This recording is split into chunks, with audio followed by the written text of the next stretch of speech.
नमस्कार, मैं हूं कुलदीप कुमार राउत और आप देख रहे हैं फॉरवर्ड न्यूज। दर्शकों, मैं आपको बता दूं, पश्चिम बंगाल के सड़कों पर आए दिन विपक्ष के तमाम नेता रेंगते हुए दिखाई दे रहे हैं, प्रदर्शन करते हुए दिखाई दे रहे हैं, प्रशासन के साथ नोकझोंक करते हुए दिखाई दे रहे हैं। इसके पीछे का वजह क्या है, ये हम आपको बारीक से बताएंगे। सबसे पहले हम आपको बता दें, अभिषेक बनर्जी, वो नाम किसी से छुपा हुआ नहीं है। चुनाव से पहले, चुनाव के बाद लगातार सुर्खियों में बना हुआ है। ममता बनर्जी जो पूर्व मुख्यमंत्री रह चुकी है, पश्चिम बंगाल के उनका भतीजा है और साथ ही साथ नेता, विपक्ष का नेता कहे जाते हैं। और कहा यह जाता है, जब वो पश्चिम बंगाल के चुनाव के बाद हिंसा में मारे गए तमाम कार्यकर्ताओं के, नेताओं के परिवार वालों से मुलाकात करने के लिए गया था, उस वक्त उनके चेहरे पर अंडा फेंका गया, उस वक्त उसके चेहरे पर ईंट पत्थर फेंके गए। और ममता बनर्जी ने यहां तक ही आरोप लगा दिया, जो उनको जान से मारने की मंशा के तहत जो है कहीं ना कहीं हमला किया गया है। क्या कुछ प्रक्रिया है, क्या कुछ मामला है, ये तमाम चीज हम आपको बता दें। सबसे पहले हम आपको बता दें, ममता बनर्जी अब अभिषेक बनर्जी पर हुए जानलेवा हमला को लेकर के सड़कों पर उतर गई है।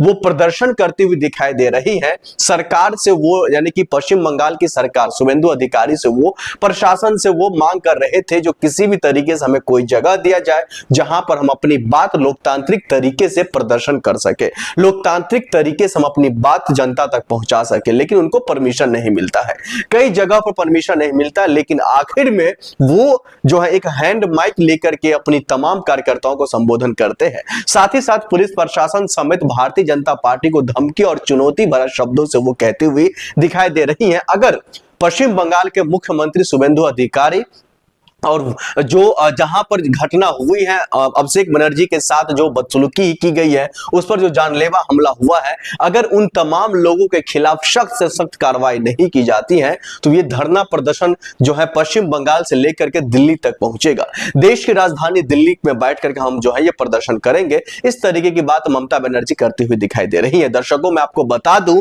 ये मामला यही नहीं रुक रहा है, ये मामला यही नहीं थम रहा है, ये मामला यहीं पर खत्म नहीं हो रहा है।